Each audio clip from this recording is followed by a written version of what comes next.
Sophia, I have to ask you something, and I need an honest answer.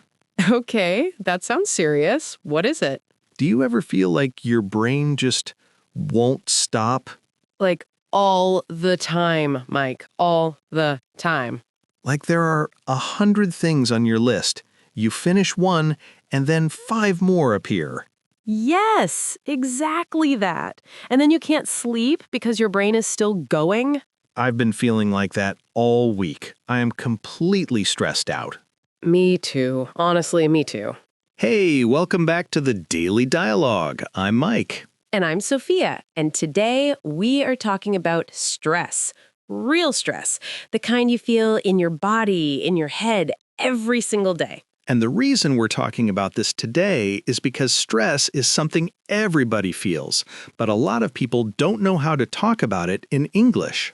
So today, you're going to hear exactly how two people talk about stress, naturally, in real conversation. And by the end of this episode, you'll be able to talk about how you feel in English, too. This is going to be a good one, so stay with us. Let's get into it.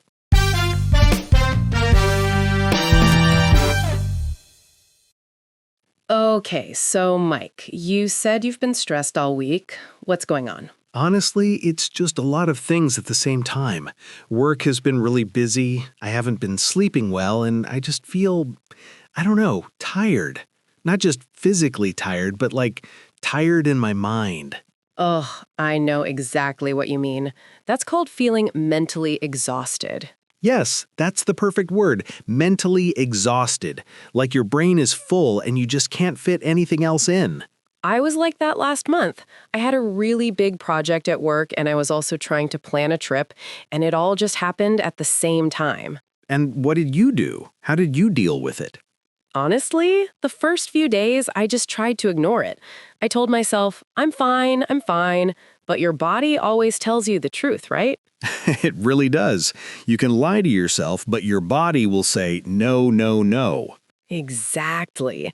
I started getting headaches, I wasn't eating well, I was a little irritable too, getting annoyed at small things. Oh, I know that feeling. When you're stressed, even small things feel really big, like someone doesn't reply to your message fast enough and you're like, why? Yes, or you lose something small like your keys, and suddenly you feel like the whole world is falling apart. That happened to me last Tuesday. I couldn't find my phone. It was on the table the whole time, and I was just standing there, completely panicking. That's so funny. But also, I completely understand. Okay, so here's something I've been thinking about a lot. Stress isn't always bad, right? Like, sometimes stress helps you. That's a really good point. I think there are two kinds of stress. Yes. Like there's the kind of stress before a presentation, and it actually helps you focus. It makes you more awake, more ready. Right. Like your heart beats a little faster. You feel more alert. That can be helpful. Some people call that good stress or feeling pumped up. But then there's the other kind, the bad kind, the kind that doesn't go away. Yes, the kind that just sits on your chest and won't leave. That's a great way to say it. Sitting on your chest. It really does feel like that sometimes. Like something heavy is just there. Like you're carrying something you can't put down. Exactly. And for me, that's when I know I need to do something about it. So what do you do? Do you have anything that helps you? I've tried a few things. Honestly, the thing that works best for me is going for a walk. Just outside, no music, no podcast. Sorry, listeners. We'll forgive you this once. Just walking and looking around.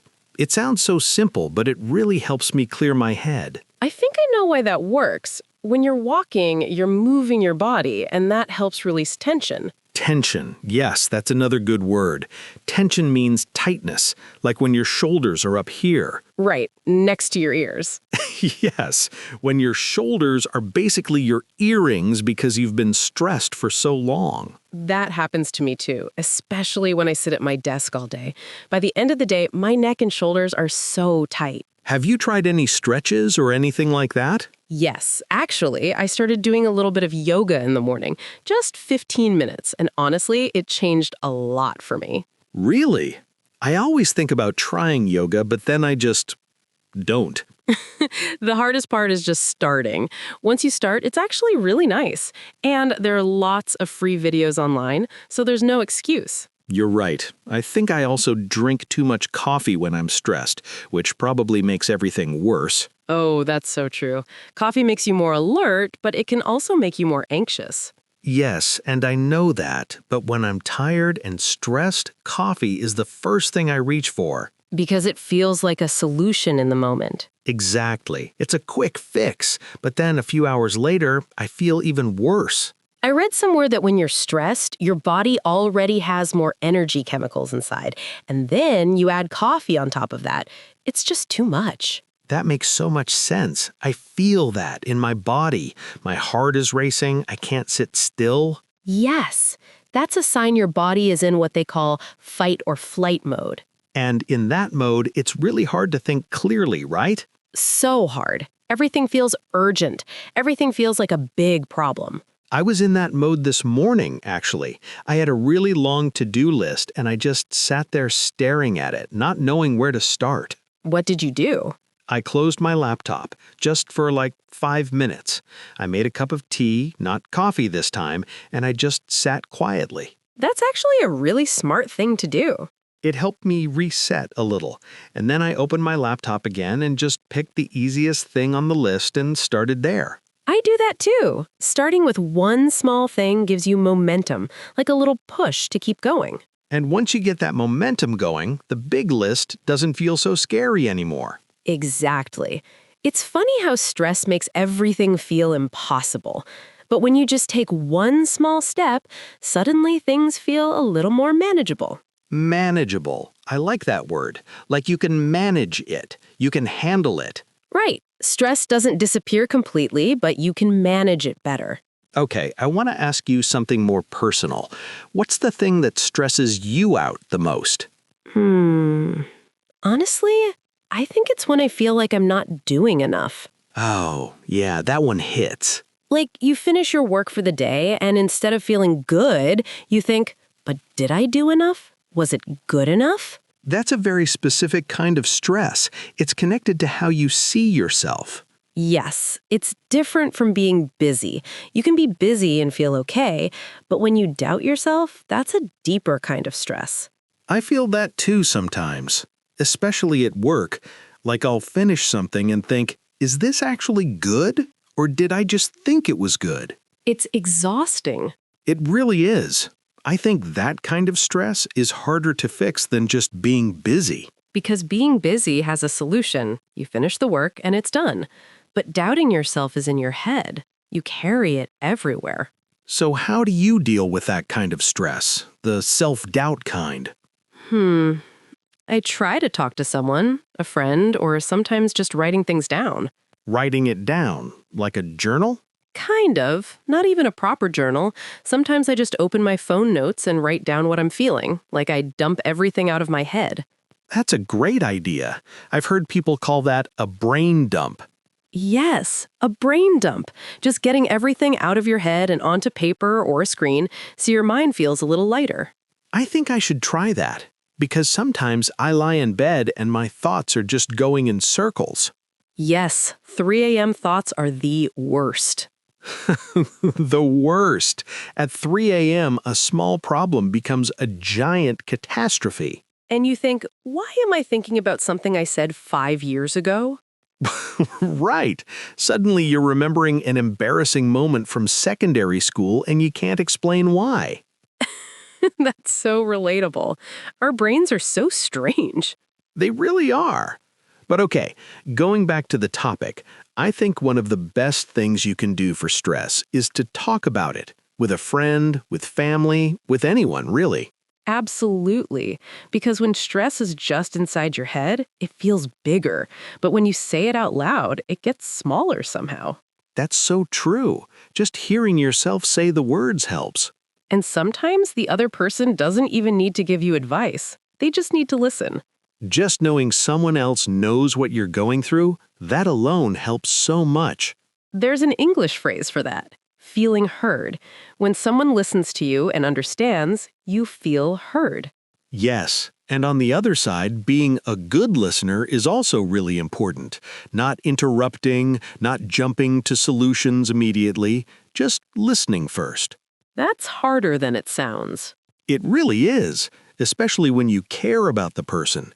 You want to fix the problem, so you start talking about solutions before you even fully understand the problem. Right.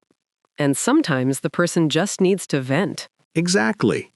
Sometimes you don't want advice. You just want to say it out loud, have someone nod, say, "That sounds really hard," and feel better. And just that small thing, that sounds really hard, is so powerful. It's such a simple phrase, but it means so much. I agree. Just validating someone's feelings, not saying it's not that bad or others have it worse. Oh, never say others have it worse. That doesn't help anyone. No, it really doesn't, even if it's true. Exactly. Just because someone else has a bigger problem doesn't mean your problem doesn't hurt. I think that's something really important. Your stress is valid.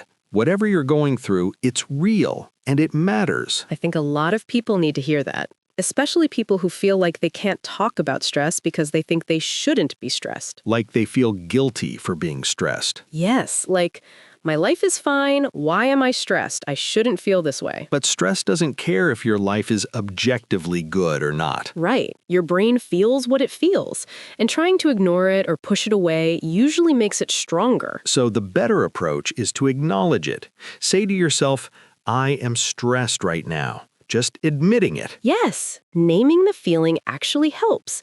There's actually science behind that.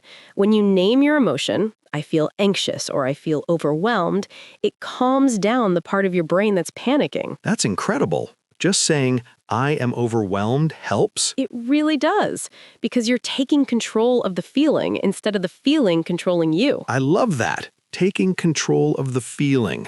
That should be a quote somewhere. Write it down, your brain dump. Exactly. Okay, let me ask you one more thing. What's one piece of advice you would give to someone who is dealing with a lot of stress right now? I think my advice would be, don't try to do everything at once. Just pick one small thing, one tiny step, and do that, and then another. Small steps. I love that. What about you? What would you tell yourself last week when you were really stressed? I would tell myself, this is temporary. Whatever you're going through, it will pass. Stress is not permanent. It feels permanent, but it's not. This is temporary. That's powerful.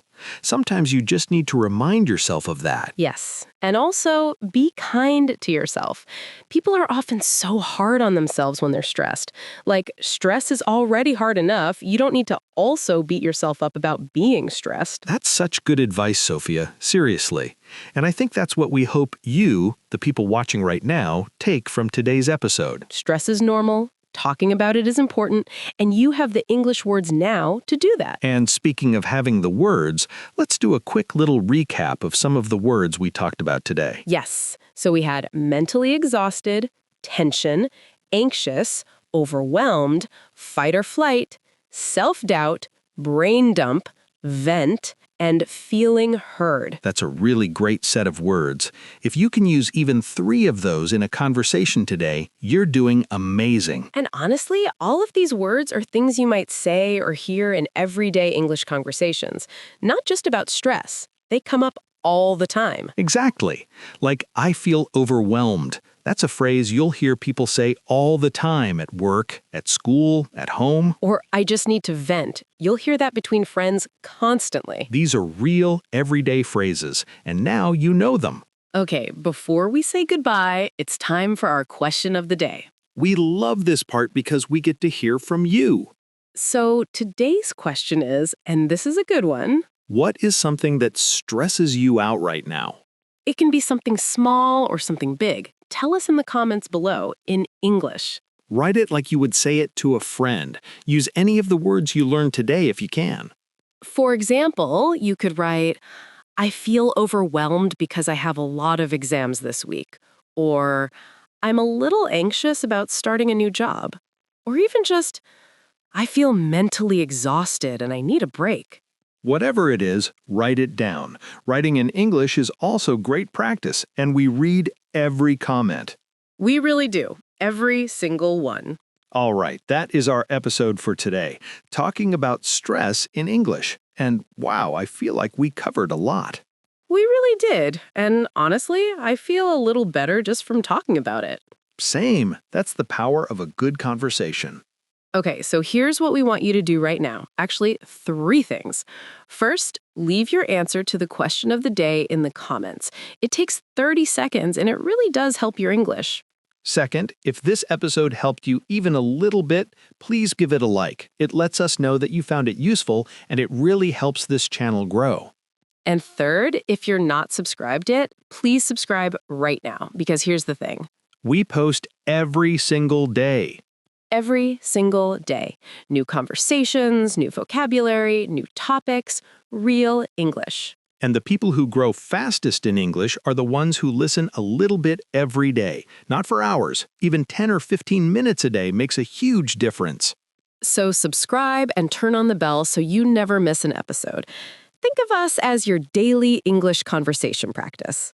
And speaking of that, if you enjoyed today's topic, we have some other episodes you're gonna love.